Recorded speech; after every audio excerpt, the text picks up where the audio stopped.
First, create a dedicated email address for this project. We are going to be providing this email address to AWS, GitHub, and Terraform Cloud. And naturally, sign up will fail if you use an email address that has already been used.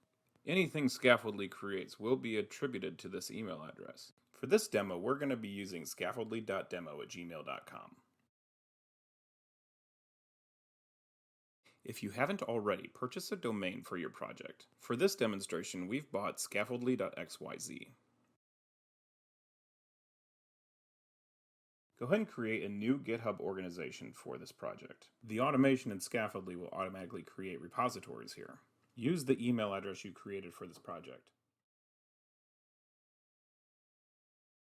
If you don't already have an AWS account, create one. It's free. It should be registered with a different email address than the one we are going to use for your project.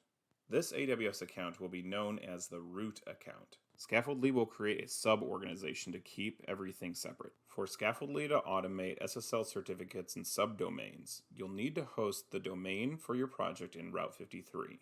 Within Route 53 of the root AWS account, create a hosted zone for the domain for your project. Make note of the hosted zone ID. You'll need it shortly. Take the NS records for your hosted zone and update the domain at your registrar to point to Route 53. If your domain is already being used for anything else, be sure to check out the Scaffoldly documentation before doing this. If you haven't already, you may need to enable organizations on AWS. Go to the organizations portal, and if you see the Create an Organization button, go ahead and click it. Scaffoldly will need an AWS user to be created. Head to the IAM console and create a new user. Enable programmatic access so an access key and secret key are generated. When presented with the access key and secret key, download the CSV. You'll need the credentials in there shortly. Scaffoldly needs minimal access to the root account. Add an inline policy and copy and paste the policy document from the Scaffoldly documentation. Update the policy document with the hosted zone ID of the domain you created in Route 53. You'll also need a Terraform Cloud account. Make sure the username matches your GitHub organization, and use the same email address that you created earlier. Terraform Cloud will be used to store the state of the infrastructure that Scaffoldly creates, but after the initial setup, it's set it and forget it. While you're here, create an API token. Save it in your notes because we'll need it in a few steps later. Finally, it's time to add Scaffoldly to your GitHub organization. Within the Scaffoldly organization on GitHub, you'll find the Scaffoldly Bootstrap template. Click Use this template and add it to your organization for this project.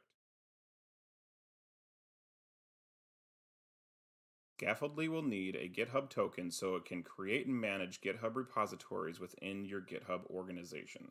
Go to your developer settings and create a personal access token. Give it all privileges on repos, workflows, and organization admin. Save the token, you'll need it in just a moment. Now head back to the Scaffoldly Bootstrap project in your organization. Let's now populate the Bootstrap template project with the secrets and API keys that you saved. Scaffoldly only needs 5 secrets added to the Bootstrap template project for the automation to work. First, set the root email that you've set up for this project.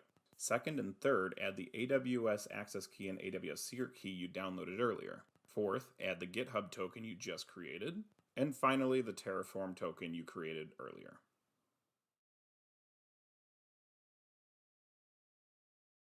Now let's set your project's domain in the Scaffoldly Bootstrap project. In the Stages block near the bottom, set your domain for non-live and live. Since we're sharing a single domain between non-live and live, set the subdomain suffix as well. Commit this change and Scaffoldly will kick off what's known as a Terraform plan so you can preview all the changes it's about to make. Head to GitHub Actions for this project to see the progress. Once finished, a draft release will be created where you can review all the proposed changes. See the documentation for a detailed list of everything Scaffoldly will do during this time. Once you have reviewed the changes, click the Edit button, and then Publish to begin the creation of your infrastructure. Go back to GitHub Actions, and you can watch everything build.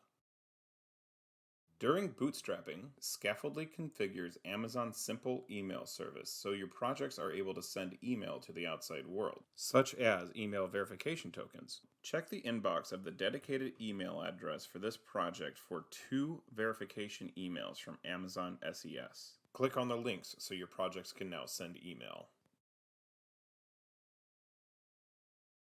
Now that bootstrapping is done, let's make sure everything works. You'll see that there's a new repository that's been created called SlyAuth API. This is your centralized authentication service. Open up GitHub Actions for SlyAuth API and you'll find that it's automatically doing its first deploy to your non-live environment.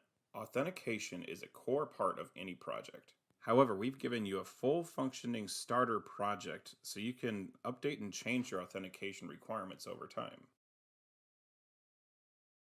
Once the authentication API has finished deploying, let's put it to the test. Navigate to sly-dev for your project /auth/jwt.html. The only email address that currently works is your project's email address. Log in using that. Check your project's email for that verification code. Paste that in. And now you'll see a JWT token created for you. There's more information on how all this is put together in the Scaffoldly documentation.